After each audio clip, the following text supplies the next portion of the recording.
This is Bob Mack, and you're listening to Crashing the Party with Marc and Miriam. Well, if you give a party, don't lock the doors, turn out all the lights, 'cause if you don't let my boys inside, it's going to be a fight. Well, we started out this morning, we're gonna rack some heads, some names know that to call the heat, and now we're laying dead. Well, if you give a party, don't lock the doors, turn out all the lights, 'cause if you don't let my boys inside, it's going to be a fight. Greetings and salutations, and welcome to a very special episode of Crashing the Party, the very best in doo-wop and R&B vocal group sounds, with your hosts Marc and Miriam. And now Miriam will tell you why it's such a special show. Tonight, we are going to share with you the story and some incredible records that created the world's biggest explosion of rare rhythm and blues in the 1960s in Pittsburgh, Pennsylvania, the only city in which obscure and unknown R&B records were hotter than the national hits. It is the Mecca for record collectors and record lovers everywhere. On the phone with us is the man who built the largest chain of dance clubs in the nation and whose radio show became #1, playing mostly unknown R&B records. Mr. Bob Mack, welcome to our show, Crashing the Party. Miriam and Marc, my pleasure to be with you on your show, and also say thank you for all you have done to keep the music we love alive. We do it because we love it. We're together with that. I have so many things that we could talk about, I suppose, that were unique to this city. But do you want me to dive in with a couple things, or do you have questions? Well, we have both, Bob.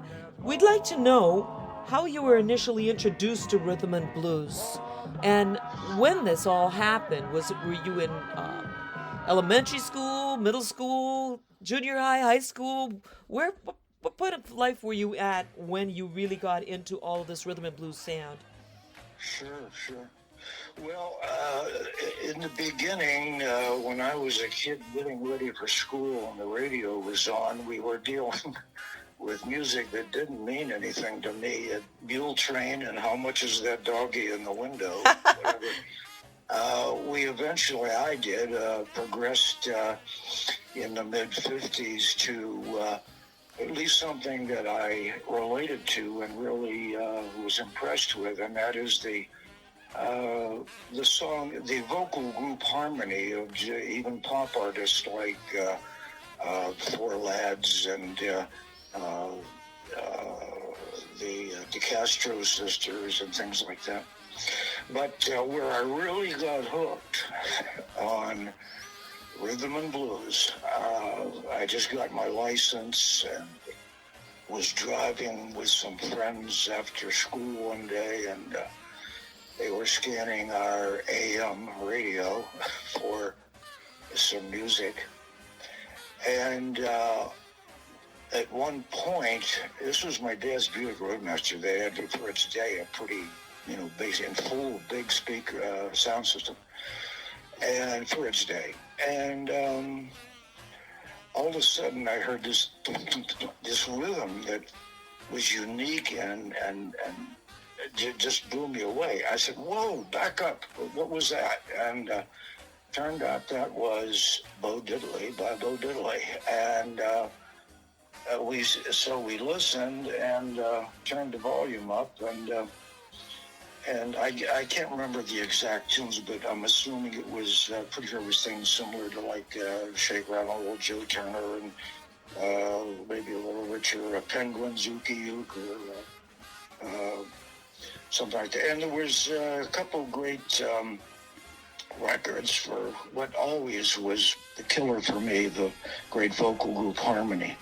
And records by groups like the Harp Tones, Orioles, Turbines, whatever, And I was just blown away. It was, I didn't know what it was, but I knew my life would never be the same. I almost couldn't sleep at night. But anyway, we finally, I was so curious and interested and moved by what I had heard. It was a life-changing moment for me, maybe not others, but we actually, that Saturday, following Saturday, found WHOD, a little radio station, 250 water, like most of the cities, a small station that had very little to lose by playing the first black music, with whatever consequences there might be. Anyway, so we find WHOD radio on West 8th Avenue in Homestead, the Milltown, behind a drugstore.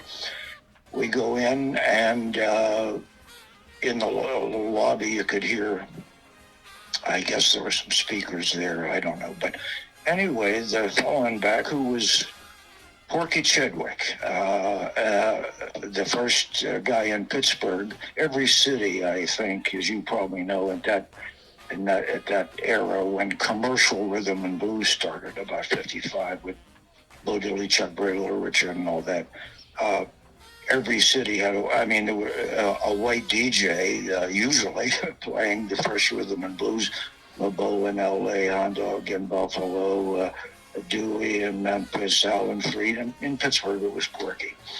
So we walk in, and he seemed like very friendly. He waves to come back, and we go back to the little studio, and he's letting us pick records and stuff. I was just dazzled, not just by the music, but also just sitting there looking at this guy having a ball, in between two turntables, entertaining hundreds, maybe thousands of people with this incredible music. And I thought, wow, this was like the first time I took an airplane ride in a little Piper Cub at my uncle's in New Jersey, up around New York and back. I thought I wanted to be a pilot. Music, and I think it seemed to move me more than the friends of mine. But anyway, that was basically the first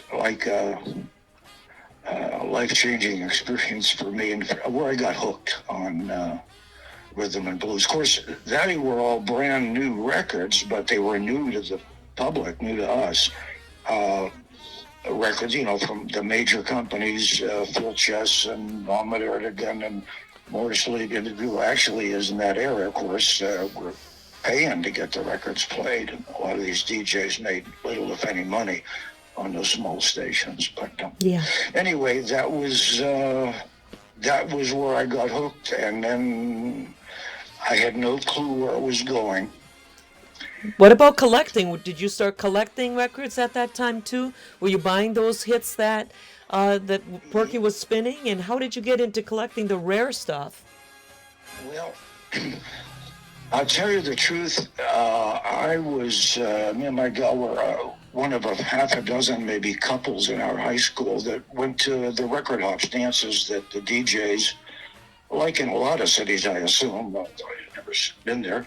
But in addition to the record ops that Porky had, Barry Kay, J. Michael, Perry Marshall, and they'd take, their little speaker and Kukla Fran and all the 45 RPM record, they'd go out to these schools and churches and little halls. So, but what got me into collecting, I was starting to get some music. Porky was, they were new records. There was no secret in those days or reason to keep them a mystery, as they were later. But and I did start to get some of those. But what got me into collecting the rare records is when we went to these record hops. Let's say, just for illustration, there were 100 or 200, let's say 100 young people there. 90 of them would be standing around watching, because the DJs would bring their radio records. You couldn't dance to hand clapping and Maybelline and Tutti Frutti, So, right. What I started to do was go to some of the tri-state area record shops that specialized in rhythm and blues and made some good friends. Jeannie Gentile's Records in the South. Those Marty Sugar downtown, D's, it was out in Charlotte in Washington. And I kind of made an arrangement with them that if they would get not only the hits, but all the record promotion men and distributors and companies, that supplied their records, get all the DJ copies, especially what I was my main target eventually of unknown artists on independent labels. It seemed that was where the really great stuff. So I started buying up records. They let you listen. Most of the shops you could take something, or they'd have a booth or a player there, for the customers. So anyway,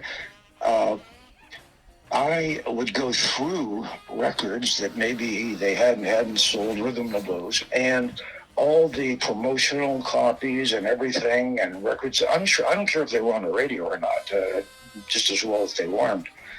And look for the jump tunes, the up-tempo funky rhythm that the kids got off on, and also the love songs, the words, the records that had a great melody and great words. Love found, love lost and found again. But they told a story. The girls especially responded to that because everybody was there to have a good time, but they especially would like to have a chance to dance with a guy they wanted to meet. In any case, what I started to do, to get around to your question here about collecting, was I would start to take a handful or a little box of these records, and amazingly, especially J. Michael, well, Barry too, and Perry Marshall, might have been with Porky as well, but they were really receptive. I said, hey, here's some of our favorite, would you want to play these? Here's, 3 or 4 fast ones, and here's some slow ones, And they were very receptive to that, amazingly. I don't know that it was my personality that did it, but bottom line is, when they played those records, all of a sudden, instead of 90% of the people watching, and sometimes fights starting or who knows what, 90% were on the dance floor. And so pretty soon they were welcoming me. Oh, what do you got? What do you have this way, this way? And finally, to get to the point here, the kids in my school and some other ones, said, Bob, why don't you play? I wound up, to make a long story short, getting this massive 2 Magnavox that just had come out. They thought was more. One was more than I needed. I got 2 big Magnavox speaker cabinets that had 4 coaxial cable speakers in each one, 10 or 12 inch with a tweeter in the middle. And I got 2 of them. The guy rewired it, the radio, the guy that bought them for me, series or parallel. Harvey did it with Macintosh. It was tube amps in those days. And so you could feel as well as hear the sound. And we used a van and my dad's station wagon to take it around to set up, 2 friends of mine. Bottom line is, it was almost like a snowball rolling downhill that kept picking up more and getting bigger as it grew. I always said that what happened starting at that point was like, I had a rich dad and I was a surfer, and he'd send me to Australia, wherever the biggest waves were, and I caught the biggest one in history and rode it all the way to the shore. Wow. 15 years, it would do up. And, anyway, so I actually started playing at the school dances at McMurray, South Hills of Pittsburgh, and then another sort of Bethel Park and different schools. They wanted this guy with these great dance records and this and the big bad sound machine, they call it, to do their dances. So all of a sudden, a lot of the radio DJs weren't getting calls to do record ops. And I was at the Catholic schools.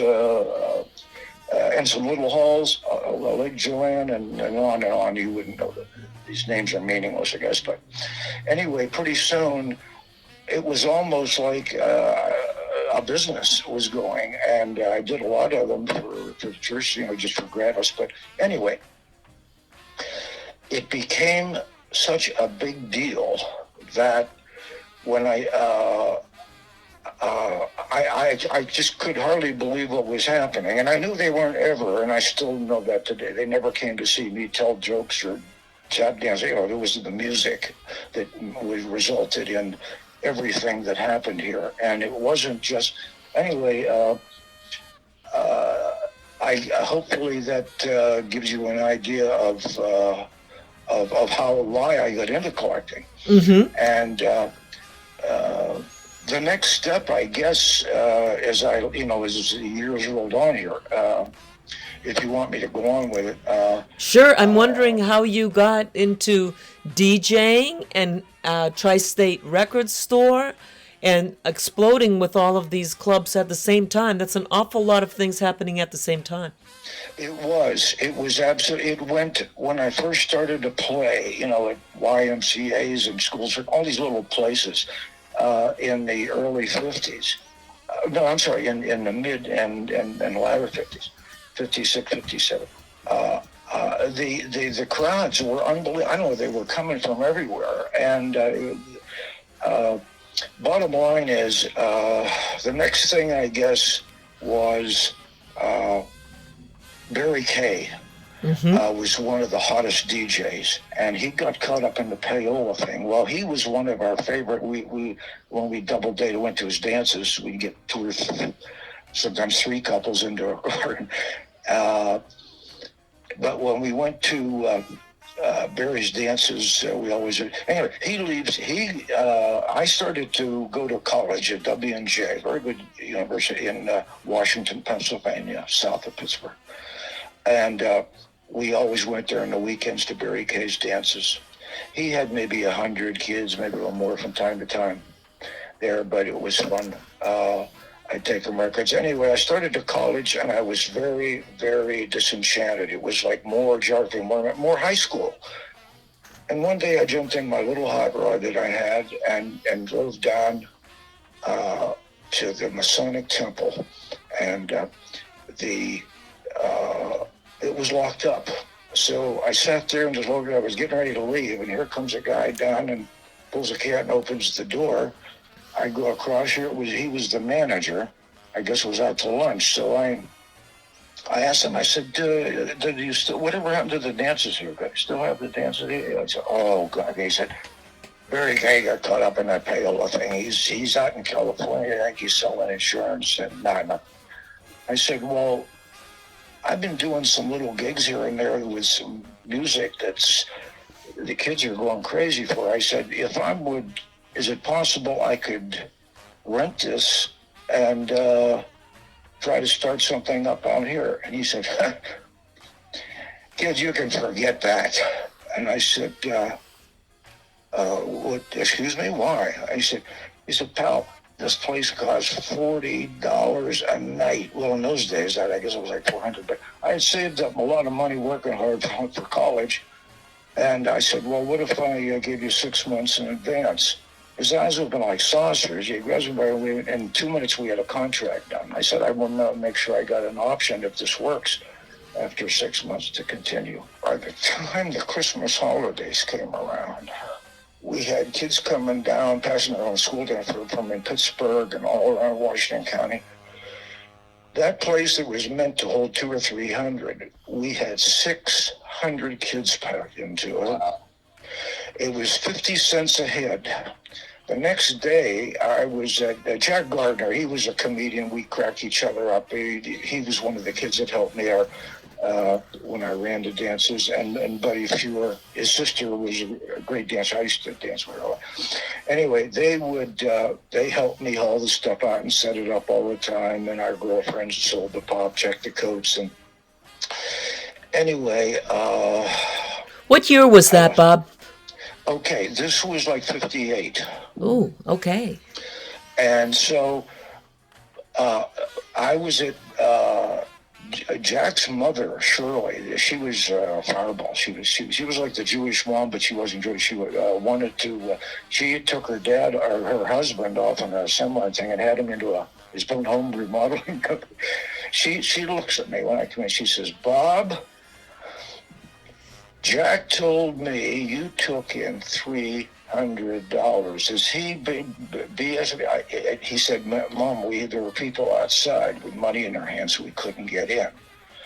And I said, yeah. She said, that's like a month's salary. And she said, listen, I'm in these women's groups, and I don't know if it was what it was, but anyway, parent teacher said, I know what, but anyway, she said, you know, these kids are driving all the way down here from all over the South Hills area instead of going to their own school dances. So you need to get a place up here near Pittsburgh, and you better get a big place.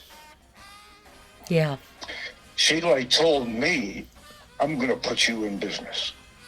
And I never, it's kind of an emotional experience to go through here. I never really remember thanking her, but she told me about a place over in South Park, where kids went. It was a big arena, a Bethel Park arena, that they had banquets and special events and even skating a couple of nights and roller skating and stuff like that. So she gave me a name. I go over to see Paul Abbott, told him what I had been doing with these little dances. Would he want to give it a try? I made a mistake and made him a 50-50 partner. He said, yes.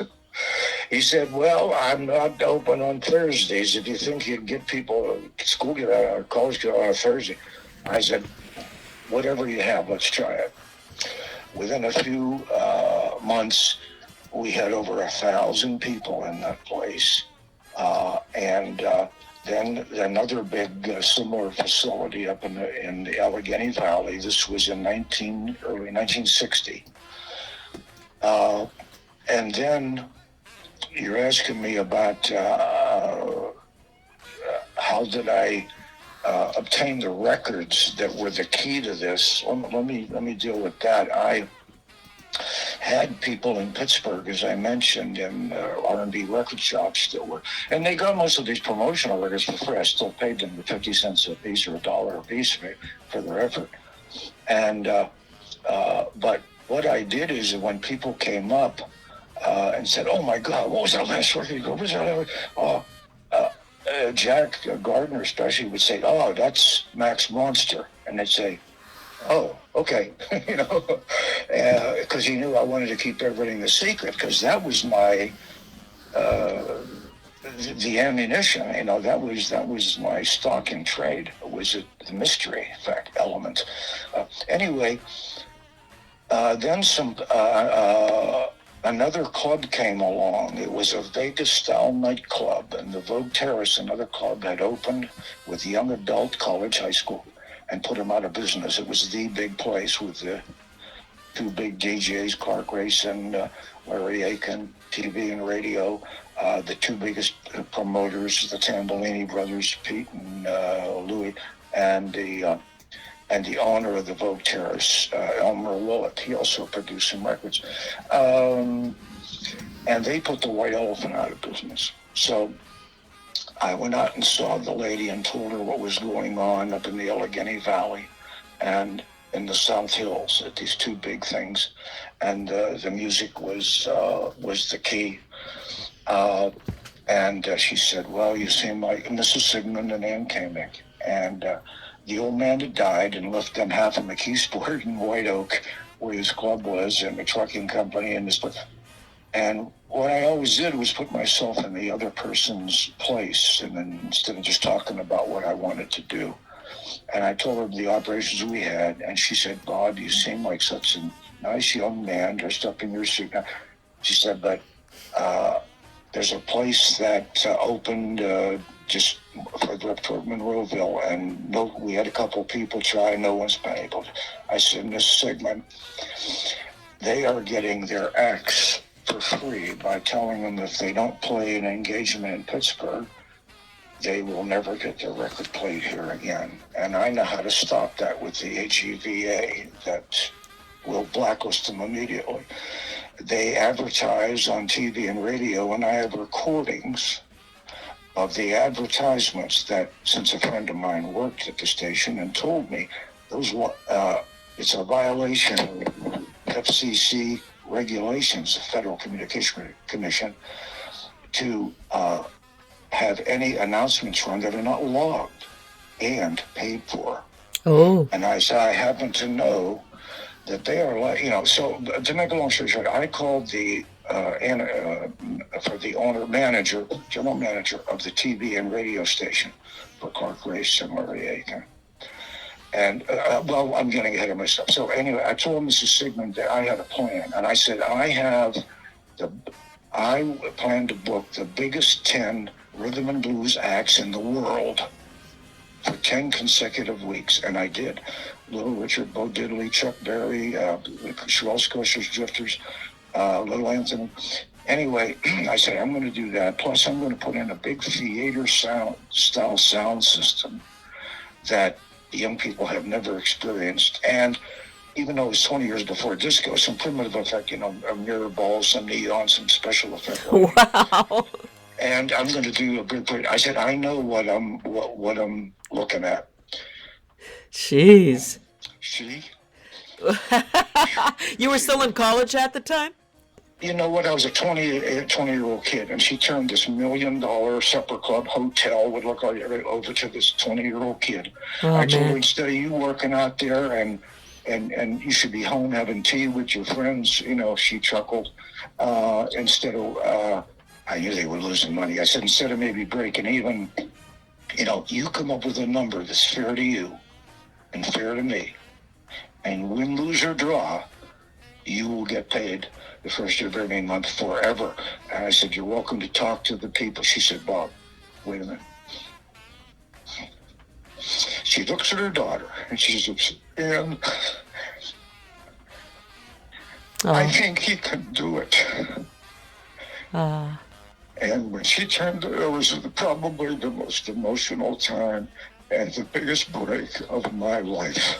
Wow. And when I opened with Chuck Berry, he was the first act. Smokey Robinson and the Miracle was the second act. Little Dancing was the third week.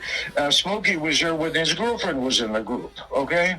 And, when I opened the Vogue Terrace that they thought could never be beat with all the big promoters and DJs and the money and the entertainment for free and the advertising for free, they lasted 1 week. Jeez. They were getting like 1,200 or so. When we opened Cherbury, we were packed like sardines, about 1,500 people. And people that went to the Vogue Terrace and were trickling in later. They said, everybody's coming down. There's nobody up there. So the week that Smokey was there, the second week of operation, I actually gave somebody an hour's worth of records and wanted to drive up to see myself. I drive in this long, windy lane with these gigantic pools with lights on the top and this big lot that held maybe 600-800 cars, possibly. Mm-hmm. There were 5 cars there. Oh, man. And a little later, he called them in, and I know this story because the gal that booked their banquets later came down and worked for me at the White Elephant. She said that the old man was so PO'd. He called the DJs in. He called the promoters in. He threw the ashtrays. He screamed at them. He says, you have all the power, you have the entertainment, you have the media, you have all this, and you're letting this little MFer down the street kick your ass. And so that was it. And they knew that he would, and he, in fact, from what she said, he actually asked the one guy for some explanations, and he said, well, they've got the music. So, but it's some music or something that the kids are going crazy for that nobody knows. We don't know what it is. He says, well, I noticed because my kid goes down. He said, what? You're been a partner here and your kids are going to... Anyway, he threw them all out. The place closed. And he evidently was aware that he couldn't compete with what we had, the biggest acts, the best music, the big sound, everything else. The number of clubs grew because, once everybody that had a restaurant out of business, a theater out of business, a banquet hall out of business, they started calling me. Hey, you run this thing. I heard about this. Come up here, take a look at my place in the North Hills or Beaver. So pretty soon we had a dance everywhere, a dance club. And it's almost as though I was, like Shakespeare said, Horatio, there's more to heaven and earth than ever dreamed of, your philosophy, and we are but actors on a stage reading the lines that are written for us. And somehow, like, call it God, call it the universal intelligence. I think I was just going to, acting out my part. I want to know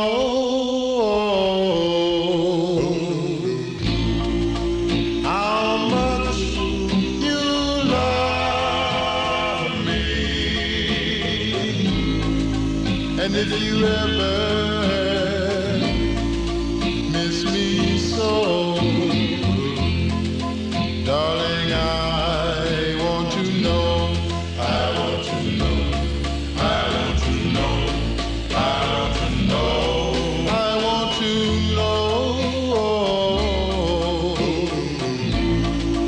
If there's another one that can take my place, if so, darling, I want to know, I want to know, I want to know, I want to know who I treated you right.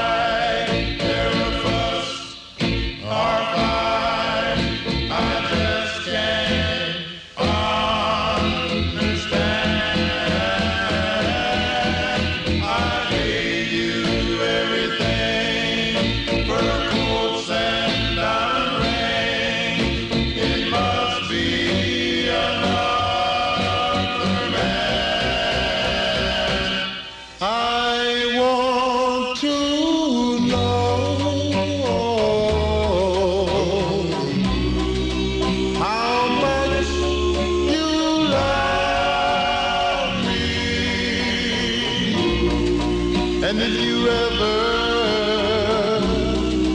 miss me so, darling, I want to know. I want to know.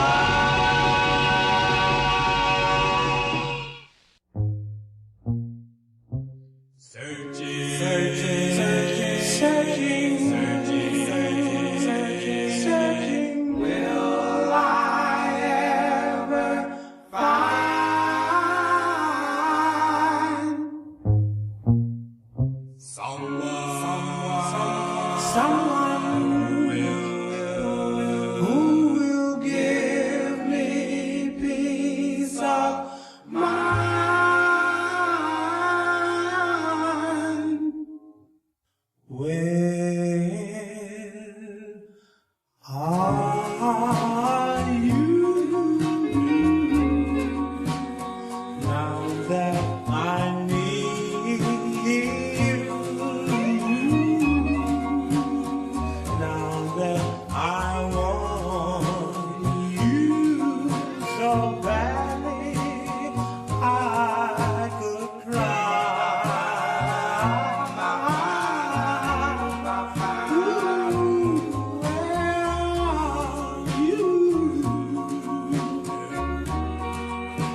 with you all these clubs going on, and you've got the then current R&B acts playing there, like Chuck Berry and Bo Diddley and so on.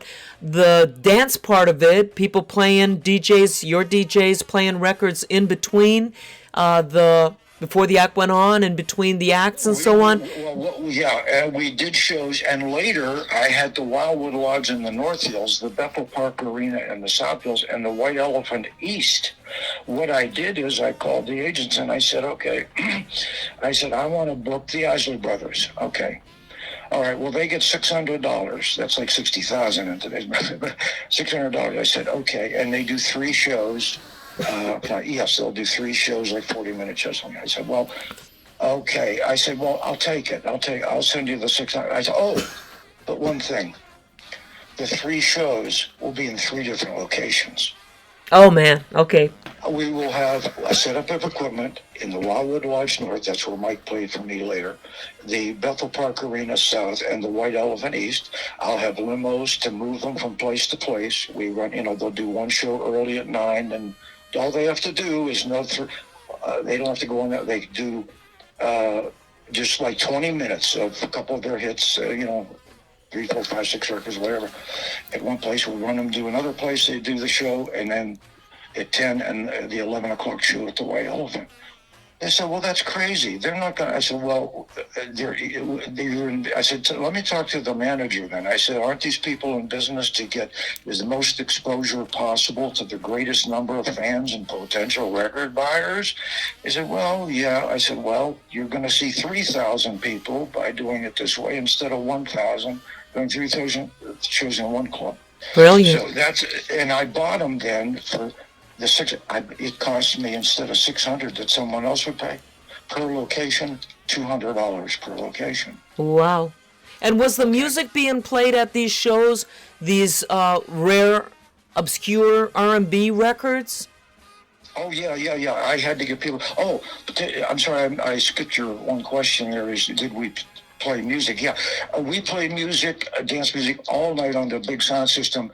The shows would just be like a half an hour break, during the DJ. But incredible, you're playing old records with the current acts, and that didn't happen anywhere else that I can think of. Well, listen, here's what I did. I went out, to answer another question, I'm sorry, just keep rambling on, but there's so many things in a short period of time here that were important to what happened here. I had to get when I found the magic, you can't fire a gun without a bullet. The magic bullet was the music. And what it is I produced records, of course. I had my own record company and did some of the Shondells early stuff. But it's 5 basic ingredients: the soundtrack, lead singer, background harmony, the melody that you can't get out of your head. It's so great, beautiful. And the words, the lyrics. I added a 6th ingredient. What was that?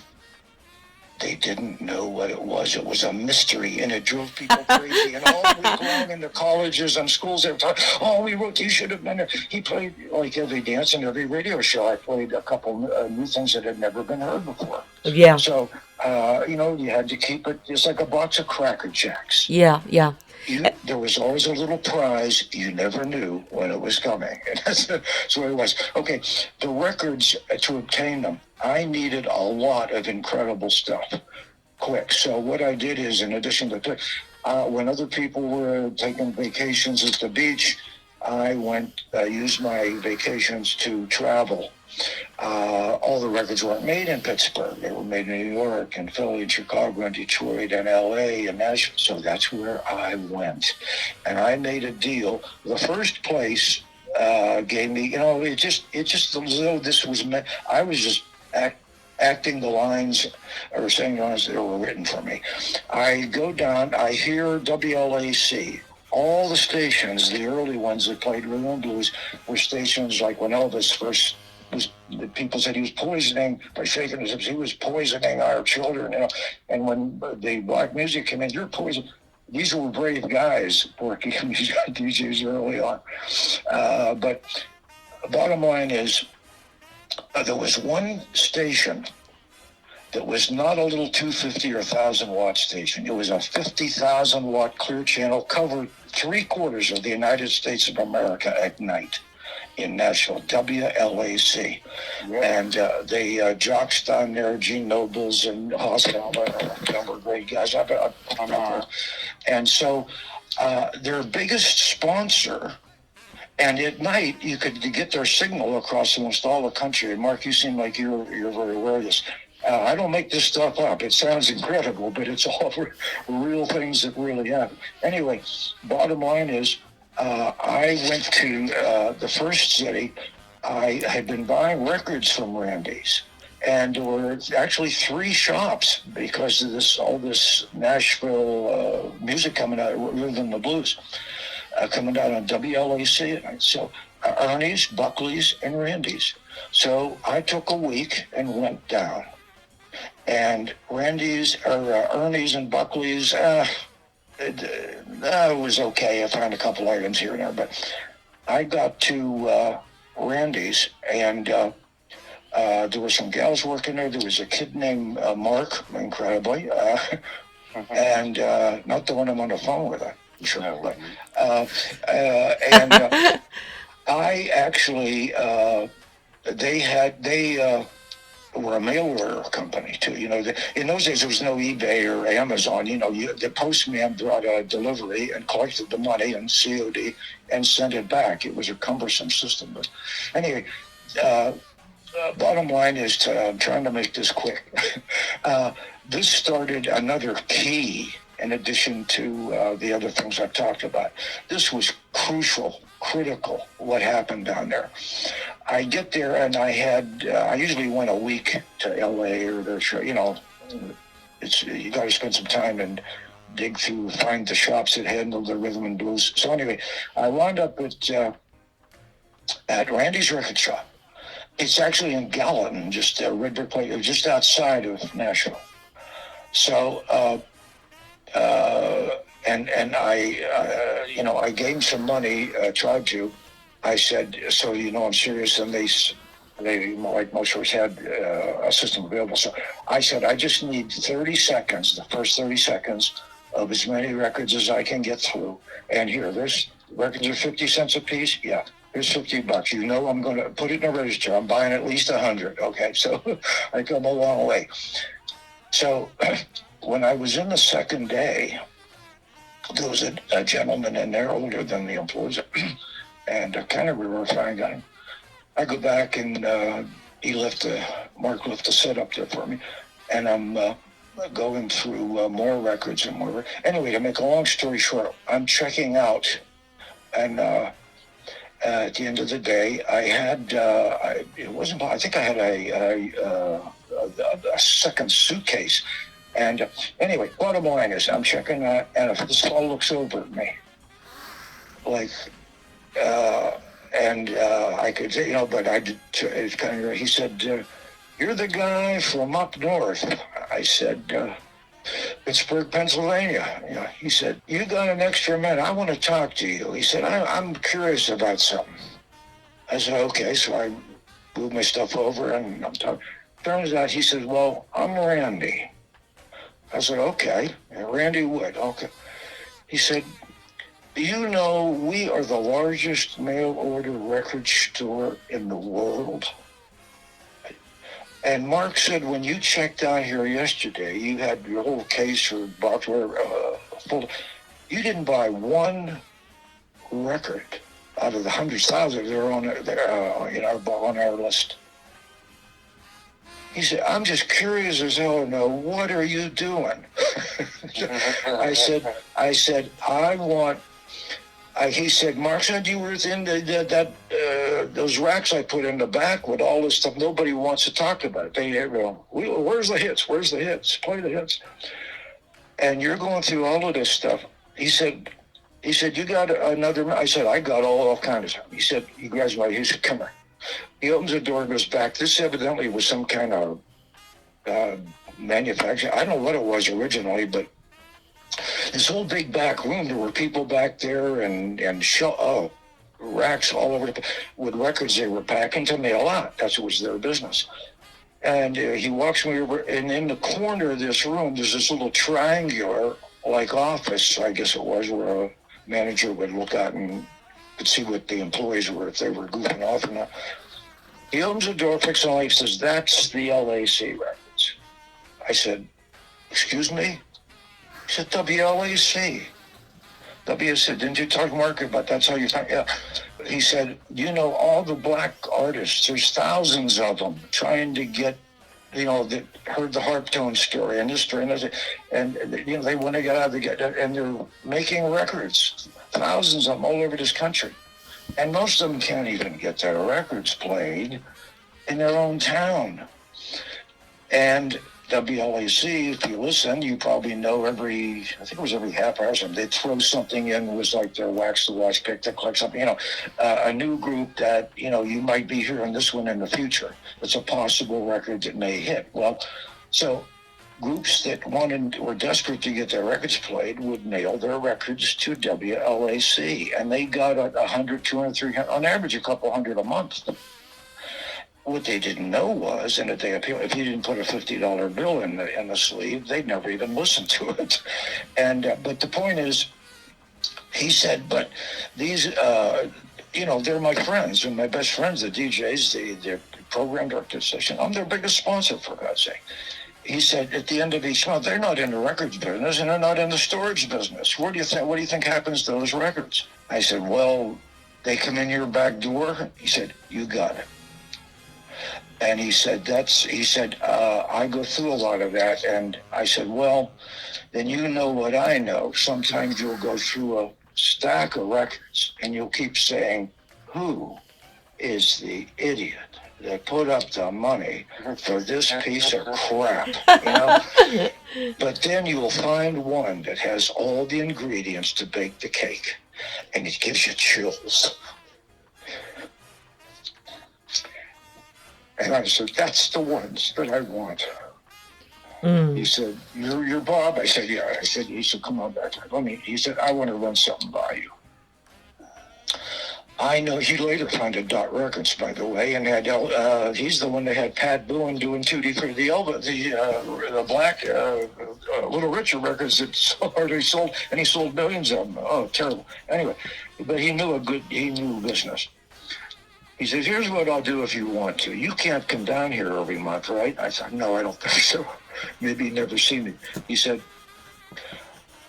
I've got all these records, and they're the ones that you want that nobody wants. He said, I go through those, and I know what you're saying, but occasionally there are some really incredible things I find. I said, yes, that's what I'm looking for. He said, well, you're looking for I said, stop. You're going to say unknown artist on independent label. He said, exactly. I said, that's usually what I buy. He said, well, listen, here's what I'll do.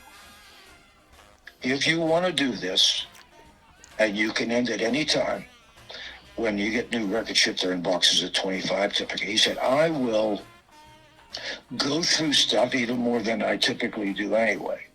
I have a pretty good ear. I see what you want. You want the funky, the dance kind of stuff, not the screams up there, for the up-tempo jump tunes. Your jump tune. Yeah.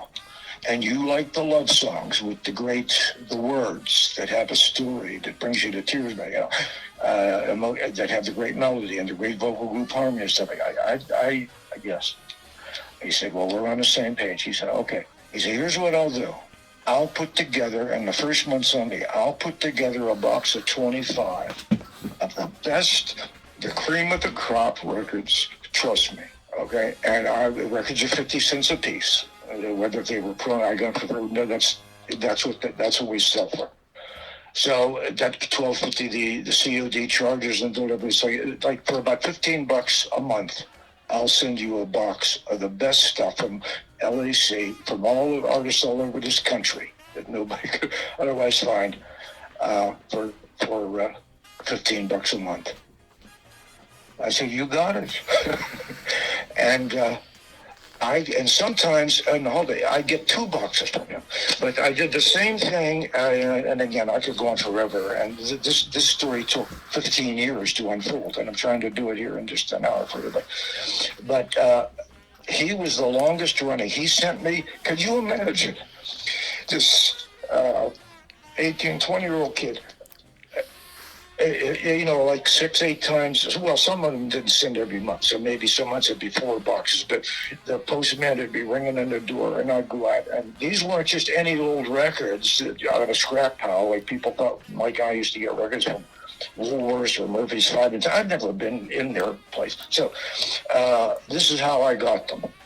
And what I did is, can you imagine the joy? I couldn't wait to play those 25 up-tempo to end ballads, every box that would come in. And I used all my college money, but I didn't give a crap. And then I started to make money. So that's basically, and Miriam, I think I told you the story when you visited me in Pittsburgh a while back. But bottom line is, that was the beginning. Then I made a deal with the best rhythm and blues shops, or sometimes a guy in a record distributorship, or that promoted records, independent promotion man or something. But I got a guy for Los Angeles, for Chicago, for Detroit, for Philly, for New York, for there were like 7 of them altogether. Every month I'd get anywhere from 4 to 8 bucks, depending.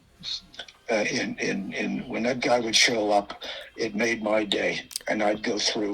And these weren't just 25 records at random. These were sent to me by people who, loved rhythm and blues and new music. And this was the cream of the crop. So that is the story of how I got all these records.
Baby, can't you understand?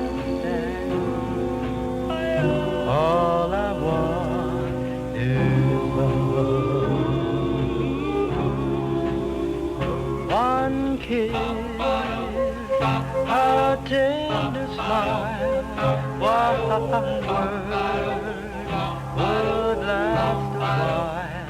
One sign that you'll be mine. Oh, give me all I want and yearn. I have so much love to burn.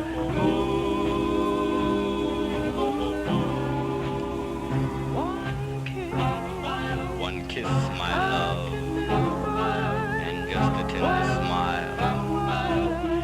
One little word that lasts a long, long while, and just one sign that you'll be mine. Give me all I want and yearn. I have so much love to burn. Will I ever love? All I want is love. All I want is love.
And that kind of leads me into something else if you want me to jump to another subject, and that's the Yes. Would that be the record store, the record label, or WZUM and you being a disc jockey? sweetheart, you're either good or lucky, and I think from all the success you've had, you're smart. The Tri-State record shop, we had a huge bin along. There was a counter, and in front there was a huge bin, and every week I didn't want to risk ever playing filler or so records. My theory was I had, well, later on the radio, but mainly initially with the dance clubs, I had maybe 2, 3, 4 hours. And they usually came early and stayed late. That's what my friends always used to say, because they didn't want to miss a record. And they knew there was always, like a box of Cracker Jacks, there was always a couple new ones. You never knew when it was coming. and the crowd went wild, as they say, every time. They'd get to know the regulars that something was coming that they never heard before every night. It was part of the show. Anyway, what it was is no one knew this, and you're learning one of my secrets. I never told anybody because I didn't want to be anybody to be able to duplicate or throw the wrench into anything that I had going to get these records. I didn't want to risk playing a good record or pretty good or fair. I just wanted, out of a 1 to 10, I wanted a 9 or a 10. A lot of the records I got were, these guys sent me good stuff. There were no 1s to 6. It was more like 7s and 8s that were really good. Most guys would be deliriously happy to get them and play them. So I wouldn't be tempted to play them. I took all the 7 and 8s, and that's why the Tri-State Record Shop happened. No one knew, but every week I would go in and I would fill it up with new stuff. And people would come in and they'd go nuts going through those records.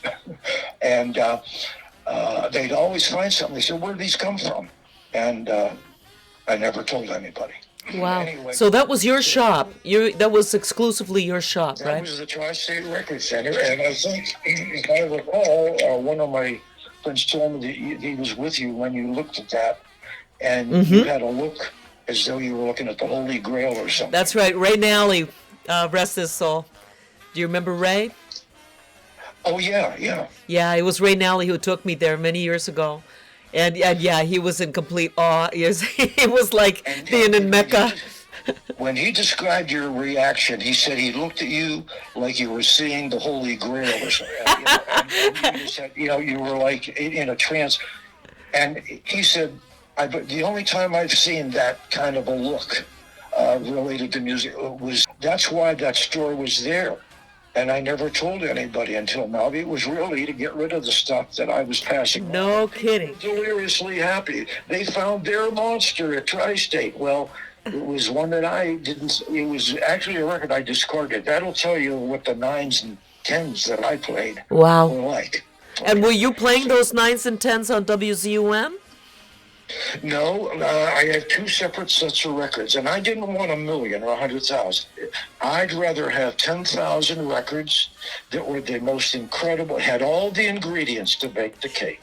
Yeah, me too. So basically, I gave up a lot of great stuff, and we sold it at Tri-State. But bottom line is, that's why the Tri-State Record Center, it was actually, people would come there and they'd go nuts. This wasn't here, like, oh my God, I'll take this one. I mean, there'd be, I usually did it on a Monday, the only day I didn't have something going on. And they got to know, like Tuesday, there'd be a whole bunch of people going through there to see what they could find. Anyway, that was the Tri-State Record thing, and it wasn't a money-making thing. It turned out to be a positive thing, but bottom line is, when I was too busy with all the clubs and we had Romack and Viscount Records going, and we had. Tell us about that. Don't slide past that. Tell us about Romack. Well, the dance club chain grew enormously. In fact, we had the largest chain, they told me, in the world. There were 24 clubs over all the years, but there were over a dozen just in the 60s when it was red hot, and all over the tri-state area. And I had jocks playing, of course. I couldn't be everywhere. When I first started, up until I had 6 dances, I had one on every night, Tuesday, Wednesday, Thursday, every night but Monday. But then I realized if I could trust some other DJs and help them with the music if they didn't have it, I could put them all on the weekend where I could double the crowds. So that's what we did. And that's when I started to hire like Ronnie Osmond, Rat, and Louie, and Mike, and all these guys. And in fact, Mike came to me when one time. He said, Bob, I got to talk to you. And I had known him. We had swapped some records and stuff in the late, when he got out of the Navy. He wasn't there when I started and had these things going in 56,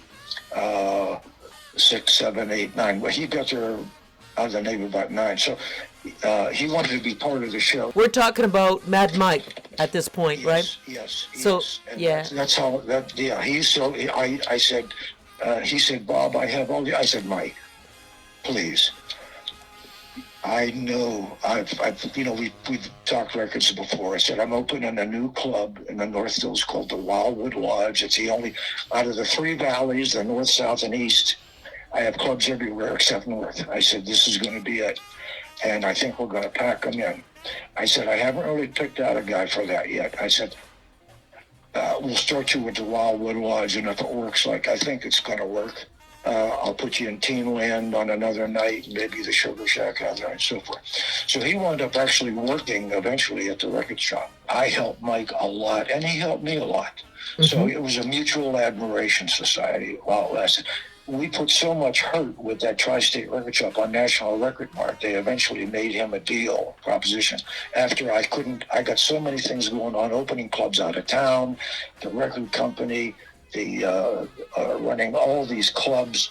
I couldn't be there all the time. So just going back to Romack, though, how many records did you do? And I remember you talking about the fact that it was a full-color label. And could you tell us a little bit about Romack and when it began? Oh, yeah. Okay, so anyway, this is why I went 20 hours a day, 7 days a week, and loved it.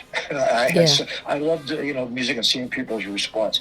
We, Joe Rock, that managed the Skyliners, had a couple hits, and then he had trouble getting his records played. And he had...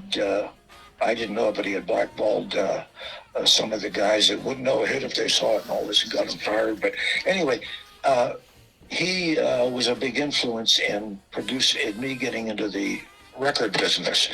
So we opened Viscount Romack. Viscount was going to be the Skyliners and more like a top 40 thing.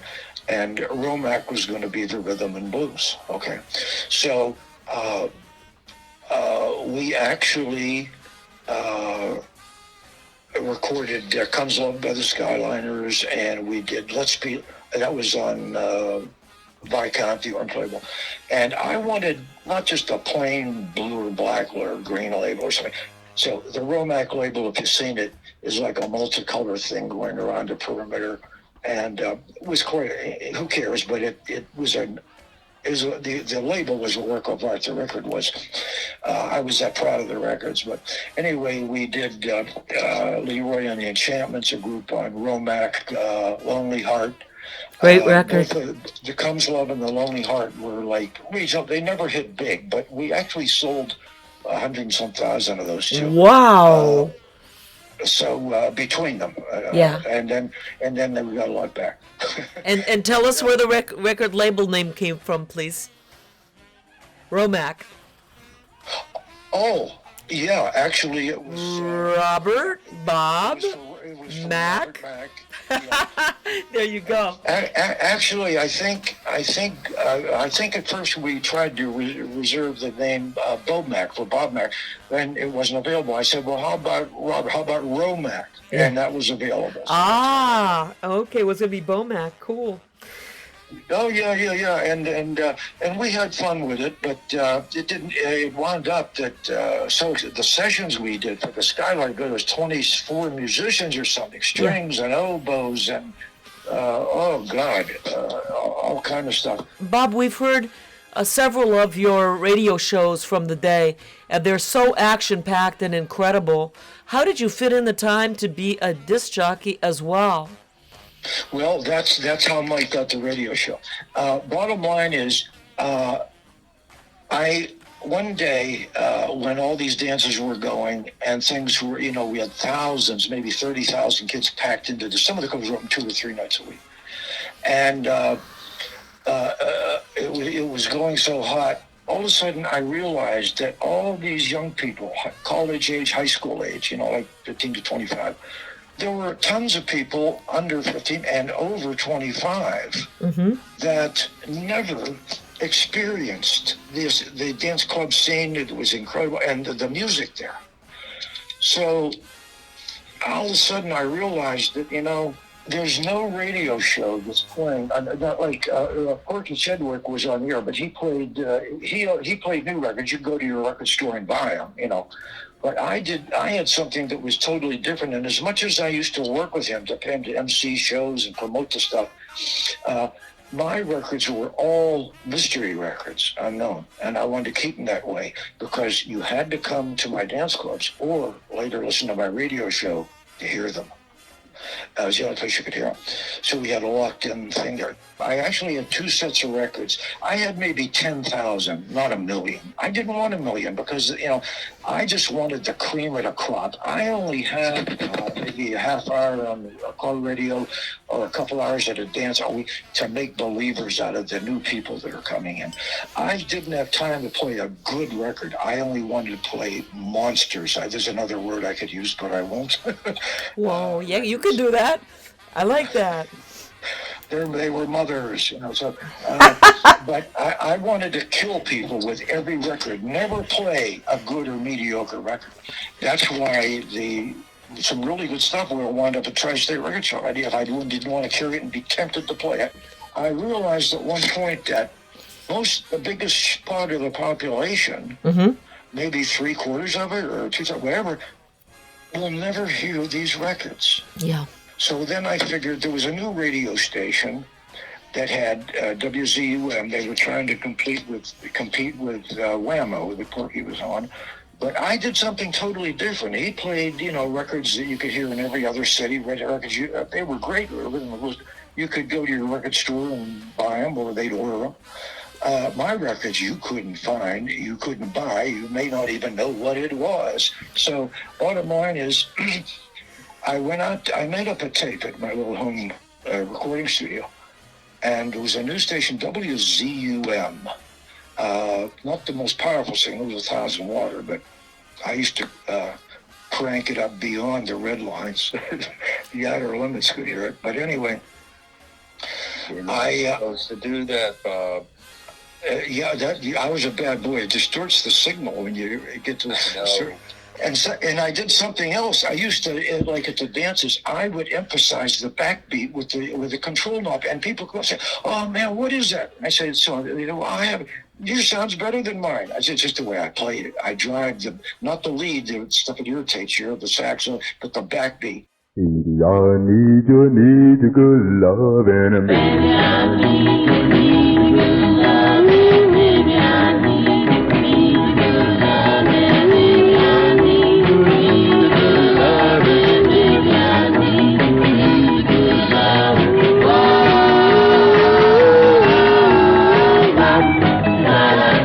Well, now, baby, I need your love now. Oh, I need your love.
you just stop to listen, you hear it loud and clear. Listen to your heart and let it guide you. Listen to its voice right there inside you. If you will heed it, it's there when you need it in return.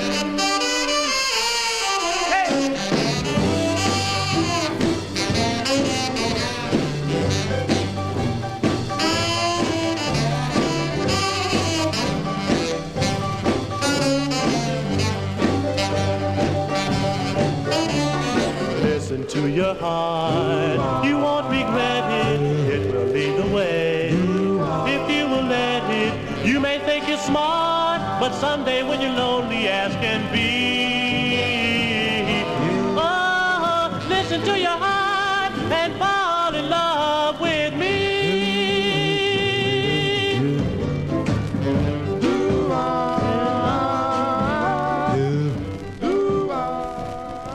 I'm the tutti frutti man, like a candy store. I'm as sweet as I can be, from my head to my toes. All the men move when I come around, all the girls all scream, I'm the sweetest thing in town. I'm a tutti, the tutti frutti man. I'm tutti, the tutti frutti man. I'm tutti, I'm a walking candy store. I dress so tough and I look so fine, I can tell you even, baby, what's on your mind. I'm a real gone lover and I kiss so rough, the chicks crack up when I strut my stuff. I'm a tutti, the tutti frutti man. I'm tutti, the tutti frutti man. I'm tutti, I'm a walking candy store.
With the records on the radio and at the dances, did you mess with the speed?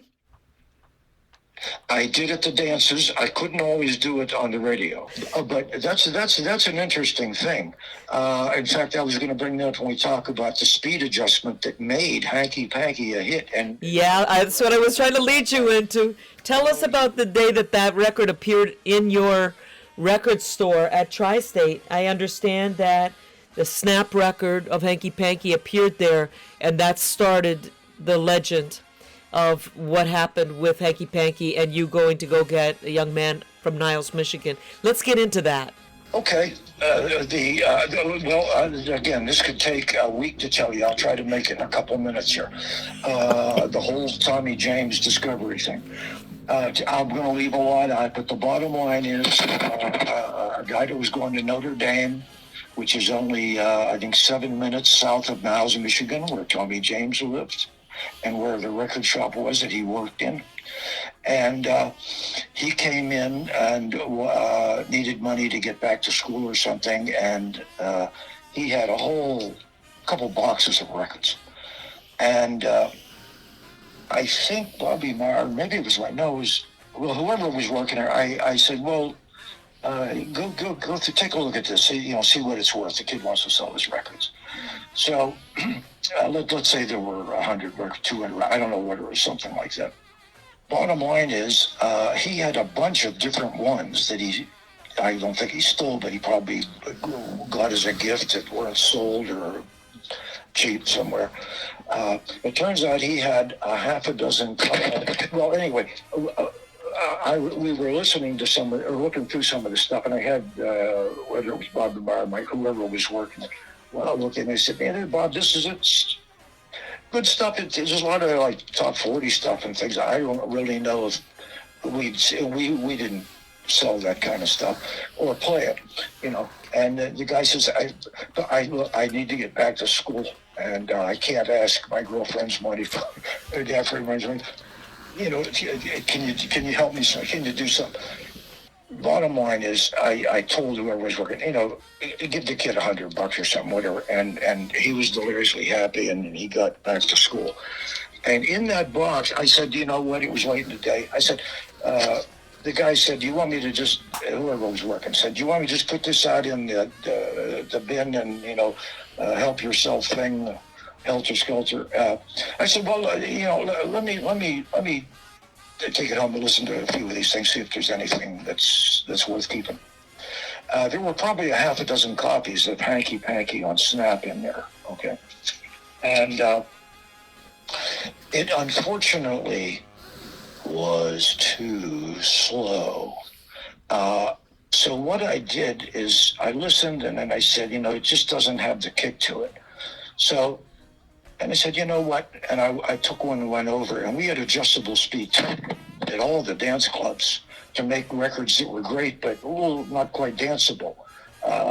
Slow them down a hair, raise them up a little bit. And I told all the guys when they started how that worked and how to take the beats up or bring them down or whatever to make them danceable, and how to run the lights and all that stuff. I go over to the adjustable speed and I sped it up to about 48, 50 RPM, and all of a sudden that my baby does the, you know, like a ballad, it's my baby does the hanky panky, like, you know, with the beat. And all of a sudden that heavy backbeat, it sounded really good. So I gave all the copies to DJs, and, you know, it got such a response as I played a couple times a night, you know. The reaction to this was insane. And people would go crazy. You know, 90% of the people are trying to cram onto a dance floor when this thing was on. So, over the big sound system. So, bottom line is, I used to bring groups in, not only big names, but even some of the groups that were, even the Whalers or something, you know, that were not a big name, that were big in Pittsburgh. So, with the Snap 45, did you decide right then and there to go try to bring this artist to Pittsburgh? What happened was it was such an explosion of response at all the clubs. All the DJs played it a couple times a night. It turns out that the people that were found out about my records and were bootlegging them, ITZY and National and all the other record dealers around, if they could find out what it was, they'd bootleg them and sell all that stuff. Yeah. Bottom line is, Nick Sensi at the distributorship here, biggest record distributor in Pittsburgh, had or found a copy and they sold like 80,000 or something. Yeah. From what I heard, that could be inflated, I don't know. But anyway, it went crazy. It went on to #1 on every radio station first week. Never happened before or since in history. My baby does the hanky panky. Yeah, my baby does the hanky panky. My baby does the hanky panky. My baby does the hanky panky. Hey, my baby does the hanky panky. My baby does the hanky panky. Yeah, my baby does the hanky panky. I saw her walking on down the line. Yeah, you know I saw her for the very first time. A pretty little girl standing all alone. Baby, can I take you home? I never saw her, never saw her.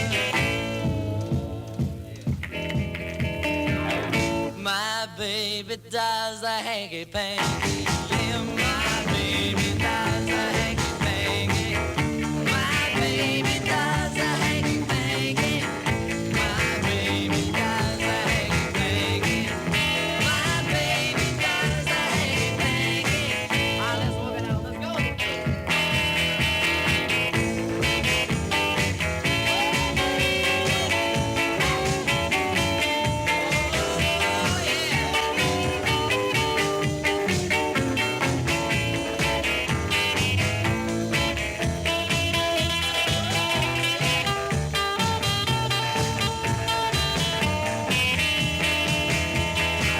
I saw her walking on down the line. Yeah, you know I saw her for the very first time.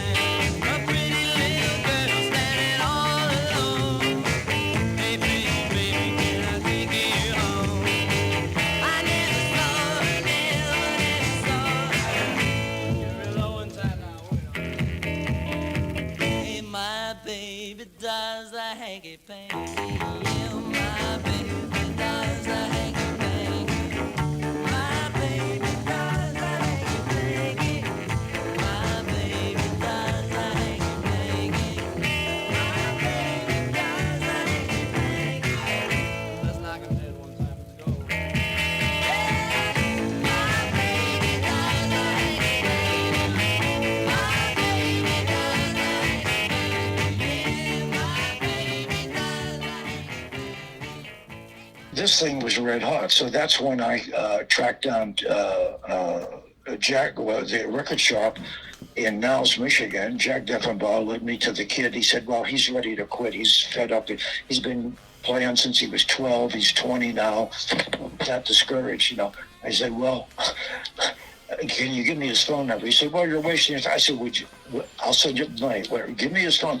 He finally gave me the number. That was Jack Deffenbaugh who ran the record shop. Tommy worked for him part-time. So I get a hold of Tommy. To make a long story short, I told him, Tommy, I want you to come to Pittsburgh and play. I've got a chain of clubs. We do as many as 3 a night. You could do 2 a night, and maybe for a couple of weekends. He said, what kind of cruel joke is this? Who is, you know? I said, Tommy, if you want, I said, I told him who I was, and I said, if you want, I'll send you the money in advance. Okay, your record is a hit here. He said, you're kidding me. So I said, it's a monster. And bottom line is, I drove up there, made a deal with him. He was a minor. I had to be 21. I had his mother sign an orphan square thing. No, first we brought him into Pittsburgh. I'm sorry. I brought him in, and when he came into Pittsburgh, before he could get through the Liberty Tunnel, he was on the radio. Every station was playing Hanky Panky. It was the number one everywhere. Okay.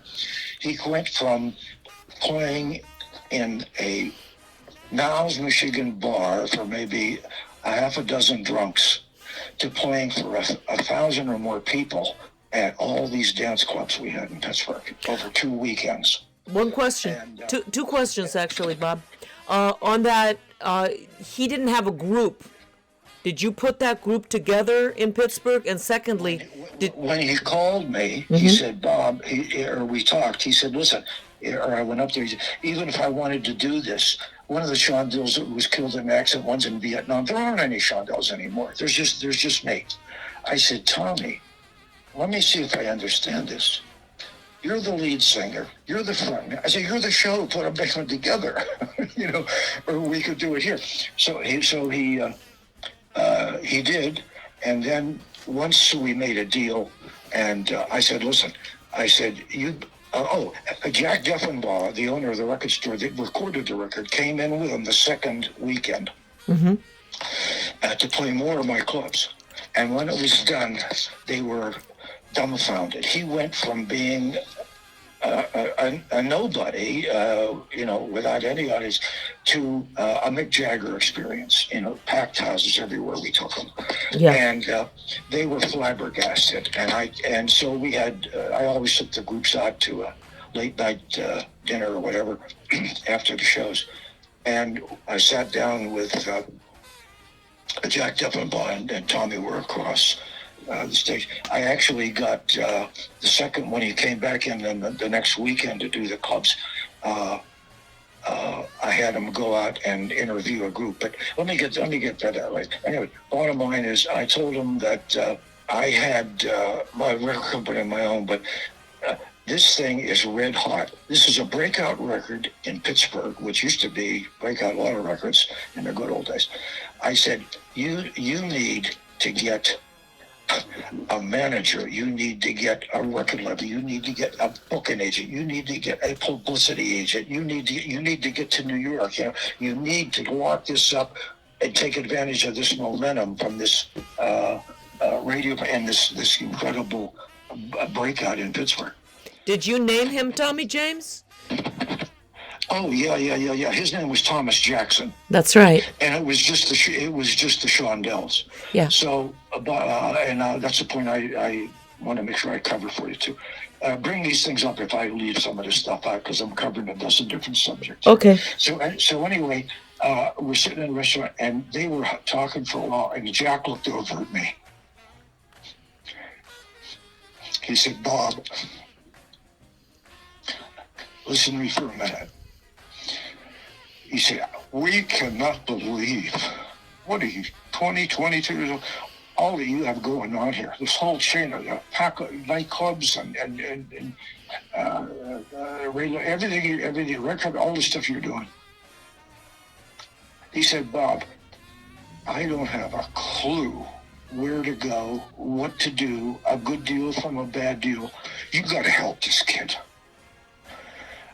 I said, I said, "Jack," I said, "I would love to, but," I said, "I go 7 days a week, 20 hours a day, building new clubs, running these clubs, the record company, the record shop, the concerts we do, all the, He said, "Bob, I don't know what to do. I don't know." He said, "Listen, I got a contract. I'm his manager. I will sign this over to you, or you can redo your own.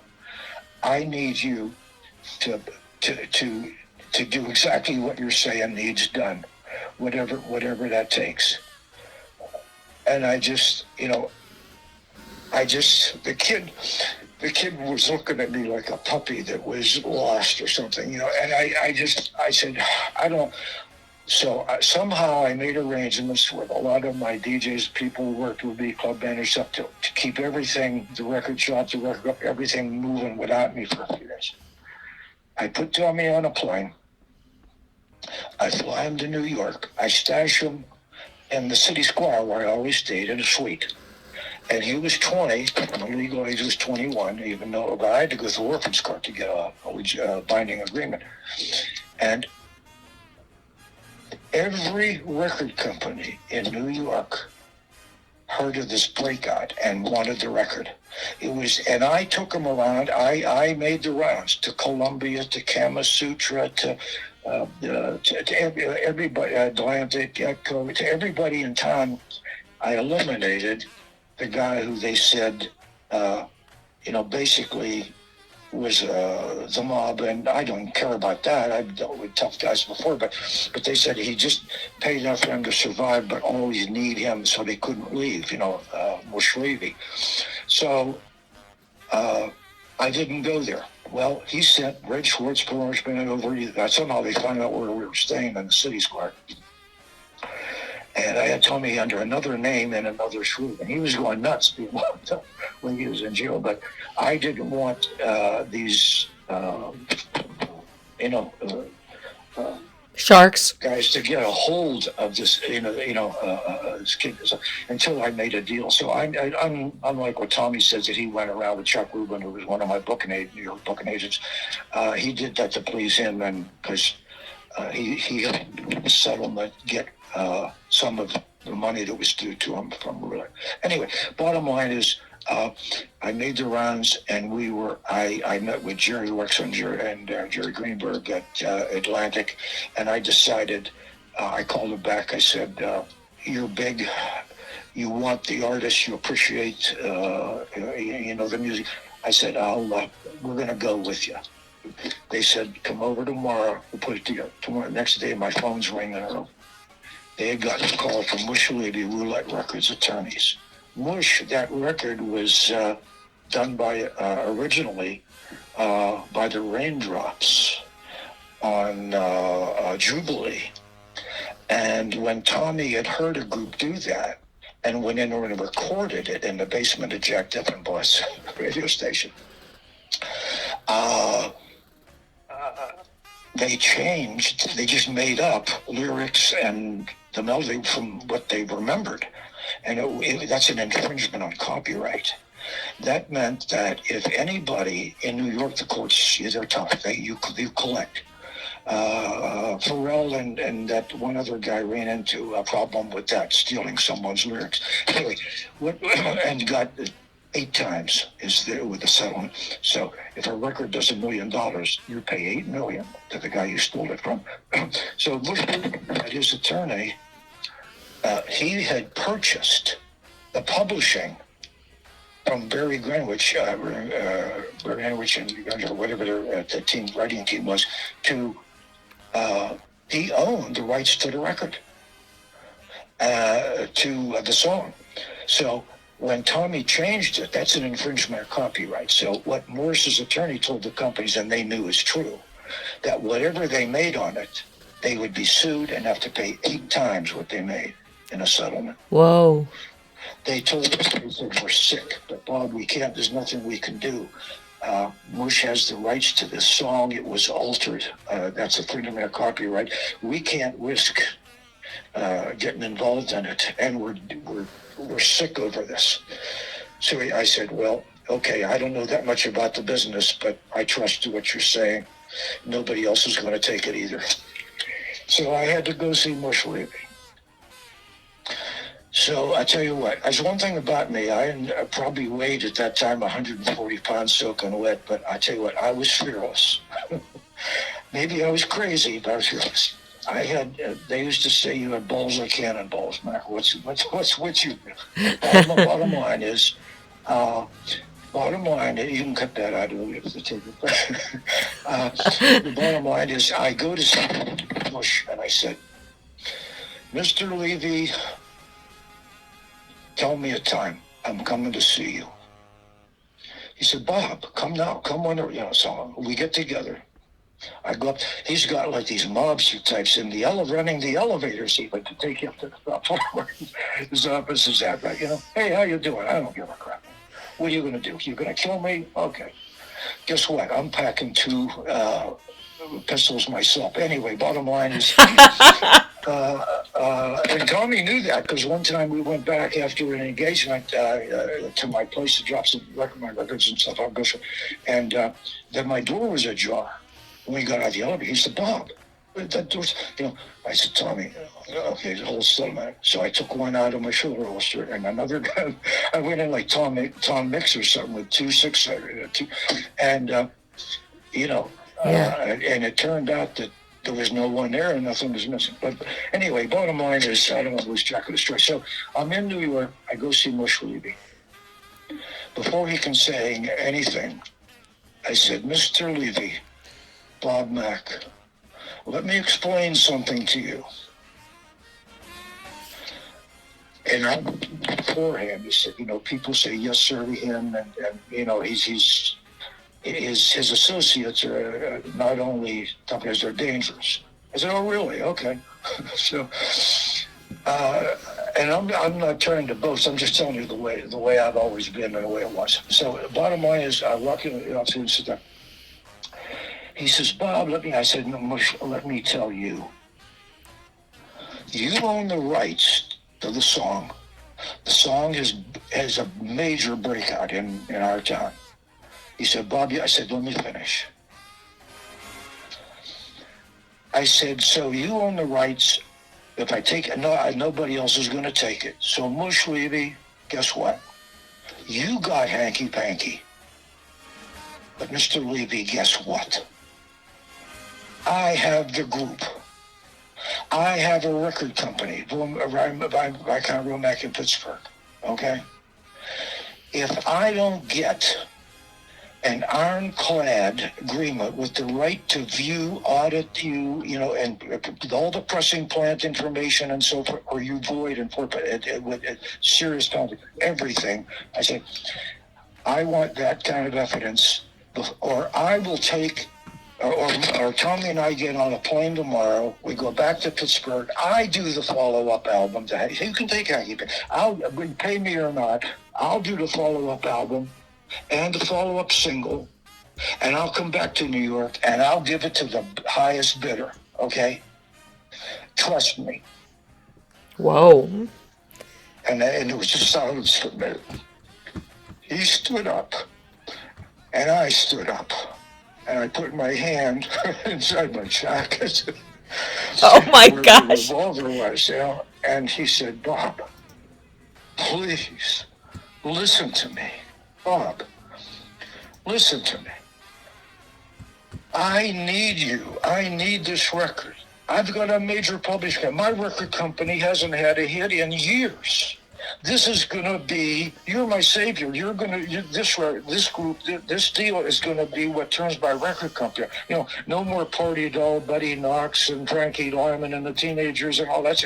He was dead in the water. He said, I need you. Whatever is a fair deal for you, you can have your own guy look over. And I actually got another New York attorney named Levy, believe it or not, and David Levy. And so he said, Bob, listen, I'll give you whatever you want. I will go balls out to make this a big deal. And whatever is needed, you got it. Well, obviously the mob he was connected with probably had billions. So anyway, bottom line is they put the deal together. I had my guy come and look at it. He said, yeah, you got some pretty good protection. I mean, as much as you can have in the record business. But there was things about if he would use a different pressing company that wasn't, acknowledged. Anyway, bottom line is I got as good a deal as you could get with Morris Levy. Let's put it that way, okay? But I had businesses to run back in Pittsburgh, and I knew I could not stay with Tommy and be a road manager, guiding every minute of his career. But I made, and Tommy believed what, Bush Levy had Rich Schwartz, the promotion man, or somebody with every artist he ever had, especially with Frankie Lyman. They got him on drugs, and he needed them for his drug, so he wouldn't leave them. And he only paid him enough to survive. Okay, that's how he handled his artists.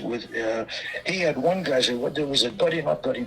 One of his artists he had that walked on. He had his leg car pulled over. Guys got out, pulled him out of the car, broke his legs. That's the way Mush dealt. But what was he going to do? So anyway, bottom line is we got the deal together, but I made the deal. Tommy doesn't even know this. He thinks that I was ripping him off. So let me tell you this. I'll tell you the story. You can use what you want of it. But bottom line is, I got Sal Safian with Associated Booking, the top agent with the top company. Okay. That's who I wanted. I booked acts, so for my clubs, I knew who the good guys were, and he was a top gun. So I went over to them, and they were paying all the agents, all the acts that they represented at Associated paid 15%, and I said, well, I'm here to see Saul. I said, well, Bob, Saul has, some major acts that he handles and a full scope, but all our people are capable of it. I said, sir, listen, read my lips. I want Saul Safian to be the agent that handles my act, or I'm out the door right now. So you figure out real quick what you want to do. Saul Safian was our agent, their top agent at the top booking company. Okay, everybody, Young Rascal, whoever, they paid 15%. I said, I want a 10% deal. He said, Bob, we can't do that. If anybody found out, I said, nobody finds anything out. I want a 10% deal. It's simple, sir. It's yes or no. They agreed to 10%. He paid less commission to their booking agents than any act in the world. Okay, so nobody ever talks about the things I did for him, but he seems. He was with Red Schwartz, their promotion man, who thought, "Oh, Bob doesn't know this business. You need us to, try to do everything to get in with him and get his ear." And I couldn't be there full time.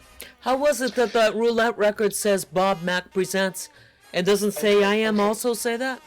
Okay, yeah, and thank you for reminding me. Okay, so bottom line is then I got the top booking agency, Connie Donava. Same story. She's loaded up the top agents, but she'll get, no, I want Connie. We got Connie Donava. I said, let me meet with you for 30 minutes. When I was done, she took the act, okay? So I had the top agency, the top publicity agent, promoter in Connie. I knew I couldn't be there forever because I couldn't stay in New York. I had businesses to run back in Pittsburgh that were, it required a team of people, and I tried to do it myself.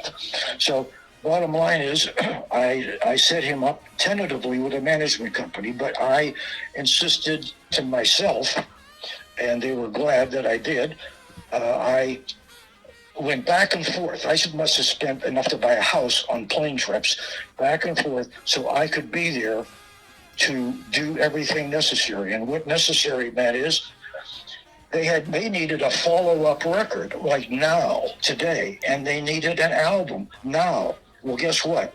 I produced, they didn't have a record for him. The group didn't have another record. All the records on the album were records that were the Raconteurs, the group I got to back them up. That was their set list at their clubs.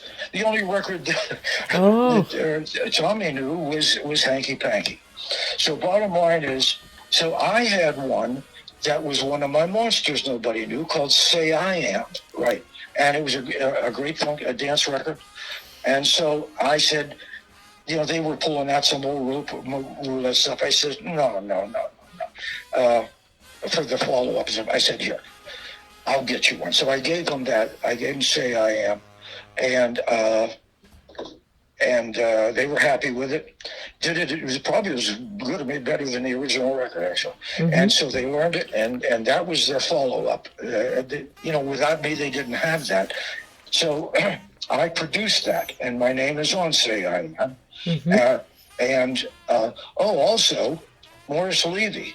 Tommy in his book said that Bob Mack had the balls to put his name on Hanky Panky. He had nothing to do with that, except he made it happen. Morris Levy, I didn't know that even happened. Morris Levy one time said, Bob, I want to show you something. I said, in appreciation for all you've done for me and to make this act happen, he showed me a copy of Hanky Panky, and he said, you didn't produce this record, but without you, it never would have happened. So he couldn't put up Bob Mack produce. He put Bob Mack Presents on Hanky Panky. Yeah. Okay. When Tommy sees that, he said, "Oh, Mack, he put his own name on it." Morris did that without me even knowing. See, that's the kind of crap I got back from him. But anyway, that's another story. We should probably wrap up for tonight. I think this is going to definitely go into another show. I think we got to have a part 2, Bob Mack part 2. But let me finish the one thing. You just asked me something about the Say I Am. Yes. Mm-hmm. You asked me something, and I didn't want to skip over it. I produced the first album. My name's on that. I produced their first single, Say I Am. My name's on, and he even put my name as a presenter, not producer, on the Hanky Panky. Right. So he did express his gratitude, and that was kind of appreciated, but didn't make me any money. But well, it wouldn't have been the record that it became without you. That's absolutely for sure. Tell me one thing: is there's so many different pressings of the Snap 45. That were, Red Fox is named on a lot of them. And I've got the original. I've got like 8 different versions of it, 8 different pressings with slight label information variations on it. But compared to the version that came out on Roulette, was it the sped up version that you had sped up from the original? Yes. Fortunately, everybody they knew enough, either from my DJs or me or however they found out, but they knew enough that should be sped up. So to make it danceable, and you know what? I'll be honest with you. If I hadn't taken a second listen on the variable speed turntable and sped that up, it wouldn't have been playable to dances. It may not have ever broken out in Pittsburgh, and Tommy James may have never been known.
There you go, our conversation with the legendary Bob Mack, the Records and Romance Man. That's right. We're going to go to Mark to list the very first set of the show. We'll be listing all of the tunes that were played during this program, and here we go. We started the show with Leroy Fullylove, yes, the one and only Leroy Fullylove, and the Buffs. And I Want to Know on the Elko label from 1955. They were out of Arizona. Then we heard the Four Bel Airs and Where Are You on Extra from 1958. And then the Enchantments did Lonely Heart on Romac. Romac being Bob's own label. The Quills, a.k.a. the Incinerators, a name that I may have preferred. Whose Love But Yours, 1959 on Casino. Followed that up with the Montclairs, All I Want Is You. Wow, 1956 Sonic, super fave right now. Yeah, and the Monterey's, Darlin' I Love You So, 1962 on Transamerican. The next set began with the Supremes, not those Supremes. Tribute to Rice Krispies with Snap, Crackle, and Pop on the Mark label from 1958. Billy Fortune and the Squires, Listen to Your Heart on Dice. And Jules Savoy did Tutti Frutti Man on the Real label from 1956. Ooh, yeah, that's incredible. Hey, we wrapped the whole thing up with stuff that really got Bob Mack on the map all over the world, and that was the discovery of Tommy James, a.k.a. Tommy Jackson. We played the Shondells' original version, Hanky Panky, 1964 on Snap, which was made so famous in Pittsburgh and ended up creating a career for Tommy James. And the follow-up to Hanky Panky for the Shondells as Tommy James and the Shondells was Say I Am 1966 on Roulette. We have the lead-in on that from the original version by the Fireballs doing Say I Am. And that wraps up this episode of a conversation with Bob Mack of Pittsburgh, Pennsylvania. We will be continuing this conversation possibly at Kicksville instead of here at Crashing the Party as we go into the garage music that was popularized in Pittsburgh by Bob Mack and others. Stay tuned with us, won't you? You're listening to Crashing the Party.